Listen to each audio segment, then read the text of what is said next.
Rendre hommage à Nelson Mandela, c'est rendre hommage à l'humanité tout entière. Rendre hommage à Nelson Mandela, c'est parler pour les opprimés de toutes les nations. Rendre hommage à Nelson Mandela, c'est chanter la vie. Rendre hommage à Nelson Mandela, c'est célébrer l'avenir. Rendre hommage à Nelson Mandela, c'est croire que tous les êtres humains naissent libres et égaux en droit et en devoir. Né le 18 juillet 1918 pendant la Première Guerre mondiale, il fut le chef de file d'un mouvement de résistance, un mouvement qui au départ avait peu de chances d'aboutir. Il allait donner une voix puissante aux revendications des opprimés et à la nécessité morale de la justice raciale. Il allait subir un emprisonnement brutal.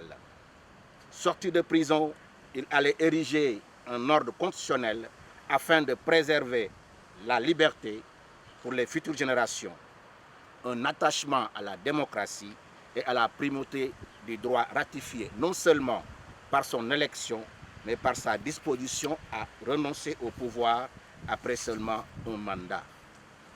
Mesdames et messieurs, chers amis, c'est avec humilité et honneur que je prends la parole au nom du collectif Africa 50 et de ses amis devant vous pour parler d'un homme exceptionnel qui a eu une vie sans pareille.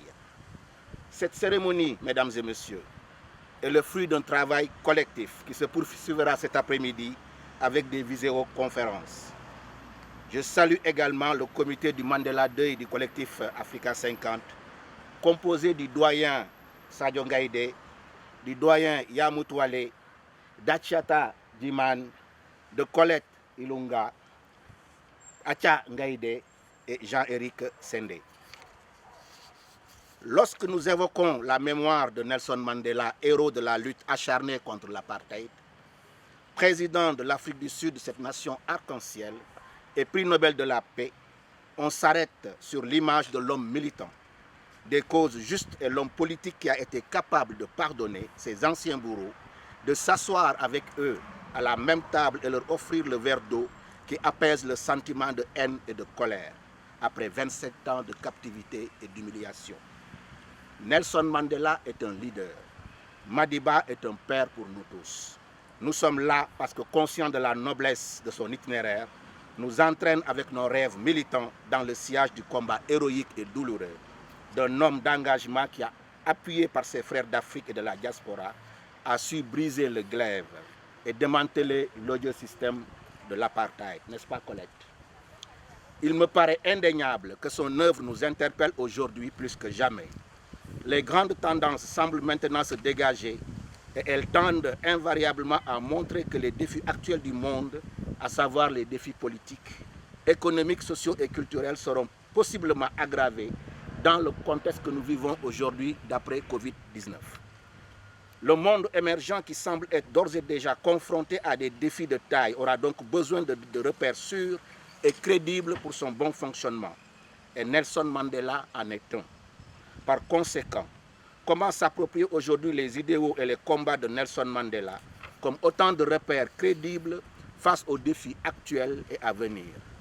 Nelson Mandela, qui a vécu l'apartheid et l'a vaincu, l'un des plus grands défis auxquels l'humanité était confrontée au cours de la deuxième moitié du XXe siècle, en sait quelque chose quand il nous rappelle que, je le cite, « Après avoir gravi une haute colline, on se rend seulement compte qu'il y a encore beaucoup de collines à gravir. » Et ce sera autour de ce thème, de cette dynamique, que nous aurons le plaisir d'écouter le professeur Roger Koudé dans sa visioconférence de cet après-midi introduite par Colette Ilunga.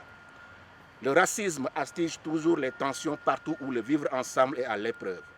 N'est-ce pas ces échos encore vivants de protestation et les complaintes de tout un peuple qui crie son étouffement et en gémissant jusqu'à la mort, « I can't breathe », je ne peux pas respirer. Aujourd'hui, mesdames et messieurs, 30 ans après la libération de Madiba, annonçant ainsi la fin de l'apartheid, nous remarquons que l'histoire bégaye parfois. Madiba appartient à l'humanité. Nelson Mandela appartient au monde parce que son combat était le nôtre. Son triomphe a été le nôtre. Notre dignité et notre espoir ont trouvé leur expression dans sa vie et notre liberté, notre démocratie sont le précieux héritage qu'il nous a laissé. Parce qu'il nous disait « faire pour nous sans nous, c'est faire contre nous », un autre thème que nous vivrons dans le cadre de cette Mandela Day avec le doyen Yamoutoualé, qui partagera avec nous son parcours de jeune militant africain en France pendant les dures années de l'apartheid. Mandela nous a montré le pouvoir de l'action, de la prise de risque pour nous, pour nos idéaux. Mandela nous a appris le pouvoir de l'action, mais il nous a aussi appris le pouvoir des idées, l'importance de la raison et des arguments, la nécessité d'étudier, non seulement avec ceux avec qui on est d'accord, mais aussi avec qui on ne l'est pas. Il comprenait que les idées ne peuvent pas être contenues par les murs d'une prison, ni éliminées par les balles d'un tireur embusqué. Mandela a aussi démontré que l'action et les idées ne suffisaient pas. Aussi juste soient-elles, elles doivent encore être ciselées pour être inscrites dans le droit et les institutions. Il avait l'esprit pratique, il mettait ses convictions à l'épreuve, en les confrontant à la surface dure des circonstances de l'histoire. Mesdames et messieurs, et enfin, Nelson Mandela comprenait les liens qui unissent les esprits. Mandela incarne le plus grand don de reconnaître que nous sommes tous unis par des liens invisibles, que l'humanité repose sur un même fondement et que nous réalisons en donnant de nous-mêmes aux autres et en veillant à leurs besoins. Et tout cela, mesdames et messieurs, se résume en un seul mot qu'on dit souvent en Afrique du Sud, Ubuntu. Je vous remercie. Bravo, Bakary.